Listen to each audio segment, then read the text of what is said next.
கொல்லூர் மூகாம்பிகை திருக்கோயில்.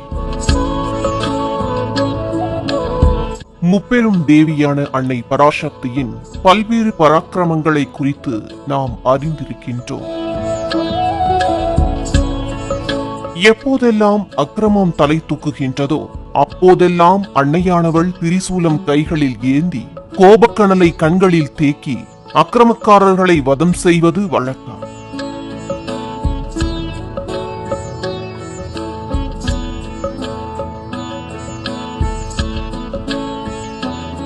அந்த வகையில் தேவகணங்களில் திறமை வாய்ந்த வீரபத்ரரை படைத்தளபதியாக்கி அசுரன் ஒருவனை வதம் செய்த தலமும் அம்பிகையானவள் லட்சுமி மற்றும் சரஸ்வதி தேவி ஆகிய 3 ரூபத்தையும் உள்ளடக்கி பக்தர்களுக்கு அருள்பாலிக்கும் ஒரு ஆலயத்தை தான் இன்றைய மனம் தேடும் ஆலயம் நிகழ்ச்சியில் உளம் நாடி தரிசிக்கப் போகின்றோம்.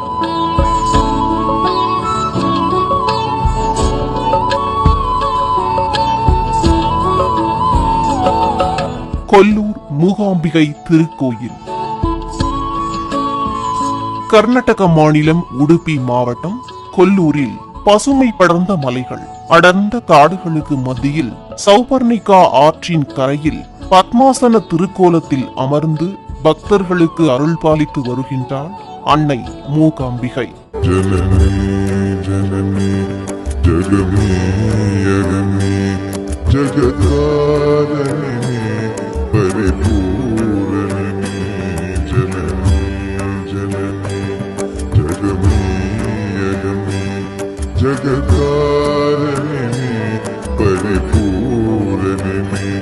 சுயம்புவாக தோன்றிய ஜோதிர்லிங்கம் ஒரு தங்க ரேகையால் சக்தியாகவும் சிவனாகவும் பிரிந்து காட்சி தரும் அழகை இந்த தலத்தில் நாம் தரிசிக்கலாம்.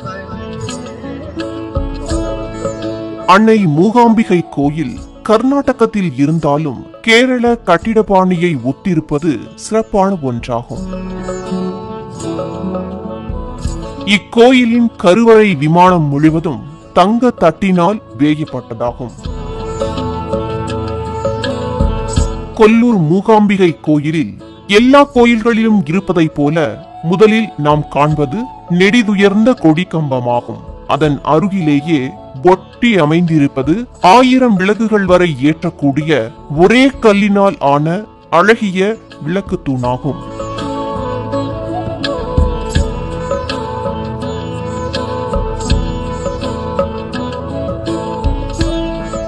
அன்னைக்கு முன்பாக சுயம்புவாக தோன்றிய ஸ்வர்ண ரேகையுடன் கூடிய ஜோதிர்லிங்கம் காட்சியளிக்கின்றது.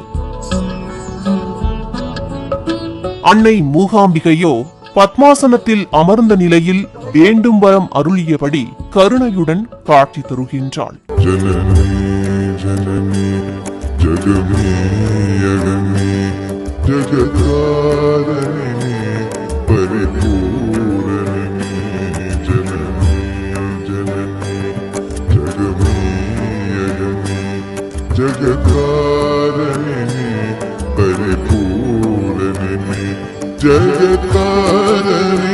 இந்த தலத்தில் இருக்கும் அம்பிகை மூகாம்பிகை என பெயர் பெற்றதற்கு காரணம் உள்ளது. முன்னொரு காலத்தில் கம்ஹாசுரன் என்கின்ற அரக்கன் ஒருவன் இருந்தான். குடிமக்களுக்கும் தேவர்களுக்கும் முனிவர்களுக்கும் பெரும் தொல்லை கொடுத்து வந்த அவன் சிவனை நோக்கி கடும் தவம் இருந்தான்.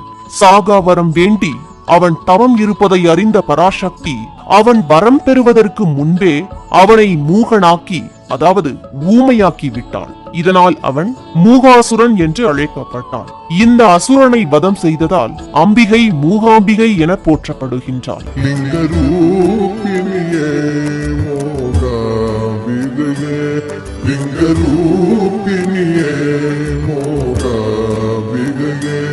பல ஸ்தோத்திரங்கள் தர்மசாஸ்திரங்கள் பணிந்தேத்துவதம்.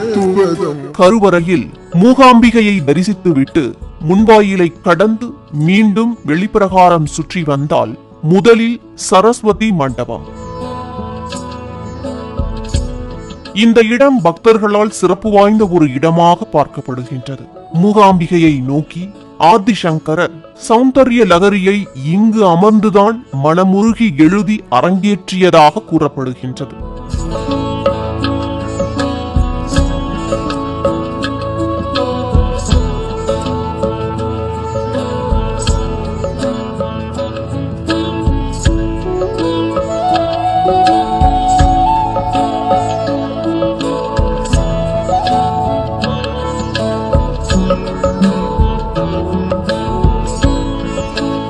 உலக புகழ் பெற்ற கேரள ஓவியர் ரவிவர்மா வரைந்த ஓவியங்கள் இப்பகுதியை அலங்கரிக்கின்றன.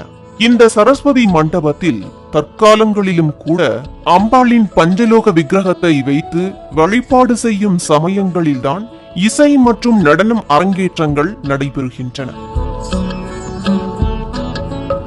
நவராத்திரி நாட்களில் இந்த சரஸ்வதி மண்டபம் தனி பொலிவுடன் காணப்படுகின்றது. விஜயதசமி அன்று இங்கு பக்தர்கள் தங்கள் குழந்தைகளுக்கு அட்சராபியாசம் அதாவது கல்வியை தொடங்கி வைக்கின்றனர். அக்காலத்தில் இங்குள்ள சௌபர்ணிகா நதிக்கரையில் ஏராளமான முனிவர்கள் தவம் இருந்த போது ஒருமுறை இந்த பகுதிக்கு கோலன் என்கிற மகரிஷி பாத யாத்திரையாக வந்தார். இதன் அமைதியான சூழல் அவருக்கு பிடித்து போகவே இங்கேயே ஆசிரமம் அமைத்து தங்கி இறைவனை நோக்கி கடும் தவம் இருந்தார். இவ்வாறு கோல மகரிஷி தங்கியதால் இந்த பகுதி கொல்லாபுரம் என்று அழைக்கப்பட்டு பின்னர் கொல்லூர் ஆனதாக கூறப்படுகிறது. கோல மகரிஷியின் தவத்தை மெச்சிய ஈசன் அவர் முன் தோன்றி உனக்கு என்ன வரம் வேண்டும் கேள் என்றார். கோல மகரிஷியோ, ஈசனே, உலக மக்கள் யாவரும் ஒற்றுமையாக வாழ வேண்டும், பயிர்களும் உயிர்களும் செழிக்க வேண்டும், எல்லோரும் நிறைந்த ஆயுளுடனும் தேக சுகத்துடனும் வாழ வேண்டும், இவற்றை தவிர எனக்கு வேறு எதுவும் வேண்டாம் என்று பதிலளித்தார் மகரிஷி. மனமகிழ்ந்த ஈசன், கோல மகரிஷியே, இதோ இந்த பாறையில் உனக்காக ஒரு லிங்கம் அமைக்கிறேன், இதை நீ தினமும் பூஜை செய்து வா என்று அருளினார். ஈசன் அருளால் அங்கு தோன்றிய அழகிய லிங்கத்தை கண்ட கோல மகரிஷி இறைவனிடம், ஈசனே, சக்தி தேவி இல்லாத சிவனை நாங்கள் எப்படி வழிபடுவது என்று வருத்தத்துடன் கேட்டார்.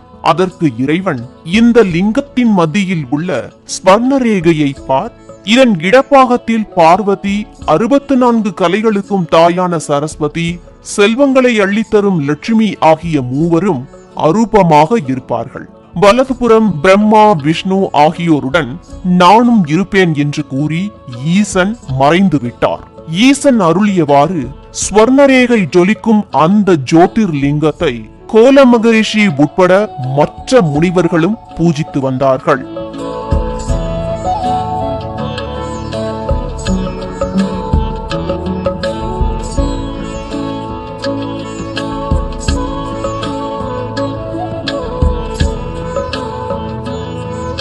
கோல மகரிஷி வாழும் இந்த தலத்தை பற்றி கேள்விப்பட்டு தனது அசுரர் கூட்டத்துடன் அங்கு வந்த மூகாசுரன் அங்குள்ள அனைவரையும் துன்புறுத்தி மகிழ்ந்தான். இதை கண்ட கோல மகரிஷி மூகாசுரனை வதம் செய்து அவனது கொடிய செயல்களுக்கு முற்றுப்புள்ளி வைக்க வேண்டி அம்பாளை நோக்கி கடும் தவம் புரிந்தார். கோல மகரிஷியின் தவத்தை கண்ட அம்பாள் அசுரனை சங்கரிக்க தயாரானாள்.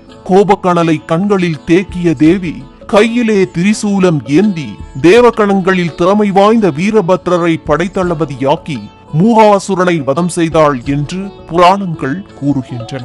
லிங்கரூபிணியே மோகாம்பிகையே, லிங்கரூபிணியே மோகாம்பிகையே, பல ஸ்தோத்திரங்கள் தர்மசாஸ்திரங்கள் பணிந்தேத்துவதும் மணிநேத்திரங்கள். மூகாசுரனை வதம் செய்ததாலே இங்குள்ள அன்னை மூகாம்பிகை என்றும் கோல மகரிஷியின் பெயராலே அந்த இடம் கொல்லூர் என்றும் அழைக்கப்படுகின்றது. ஆலயத்தில் தனித்தனி சன்னதிகளில் விநாயகரும் முருகப்பெருமானும் அருள் பாலிக்கின்றனர். மேற்கு கோபுர வாசல் அருகில் ஆஞ்சநேயரின் தனி சன்னதி வாயு திசையில் அமைந்துள்ளது.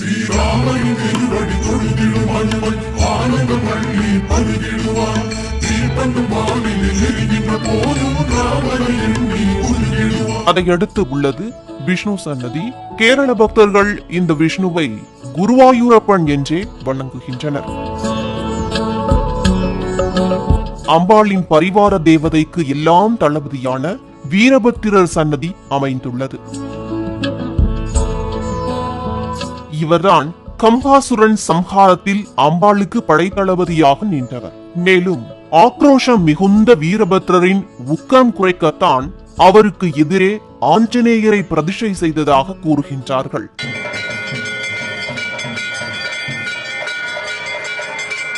ஒருமுறை புனித யாத்திரை மேற்கொண்ட ஆதிசங்கரர் கொல்லூருக்கு வந்தபோது, சுவாமி, இங்குள்ள லிங்கத்தில் அம்பாள் அரூப வடிவில் இருப்பதால் மூகாம்பிகை அன்னையின் முகம் கண்டு எங்களால் தரிசிக்க இயலவில்லையே என்று பக்தர்கள் முறையிட்டார்கள்.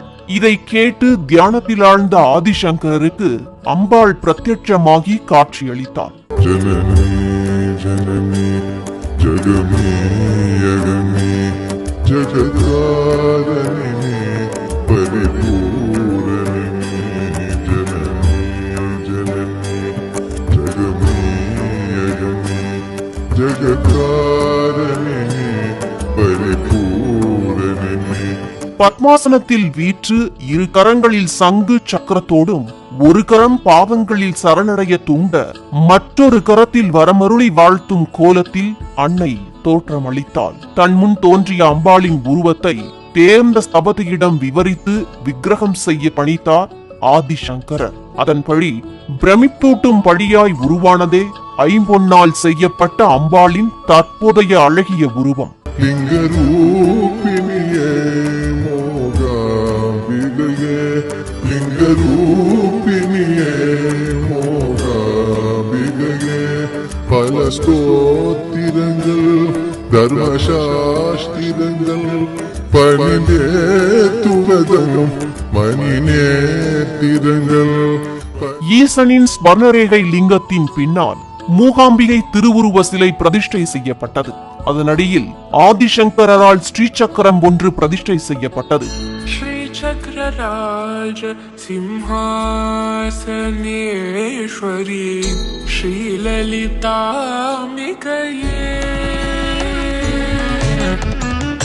ஸ்ரீசக்கரராஜ சிம்ஹாசனேஸ்வரி ஸ்ரீலலிதாம்பிகையே புவனேஸ்வரி. அந்த சக்கரத்தில் 64 கோடி தேவதைகள் இருப்பதாக ஐதீகம்.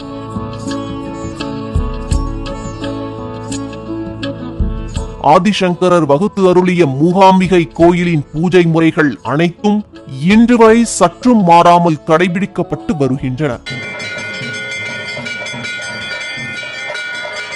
அன்னையின் சன்னதிக்கு நேர் பின்புறம் அன்று ஆதிசங்கரர் தியானம் செய்ய அமர்ந்த இடம் இன்னும் சங்கரர் பீடம் என்று போற்றி பாதுகாக்கப்படுகிறது. நவராத்திரி சமயத்தில் ஆதிசங்கரின் சிலைக்கு சிறப்பு பூஜைகள் செய்யப்படுகின்றன. அன்னை மூகாம்பிகைக்கு இங்கு அபிஷேகம் கிடையாது, ஆரத்தி மற்றும் புஷ்பாஞ்சலி மட்டுமே உண்டு. இக்கோயிலில் காலையில் உலா வருகின்ற தேவி காளியின் அம்சமாகவும், உச்சியில் உலா வருகின்ற தேவி திருமகளின் அம்சமாகவும், இரவில் உலா வருகின்ற தேவி கலைமகள் அம்சமாகவும் பாவிக்கப்படுகின்றார்.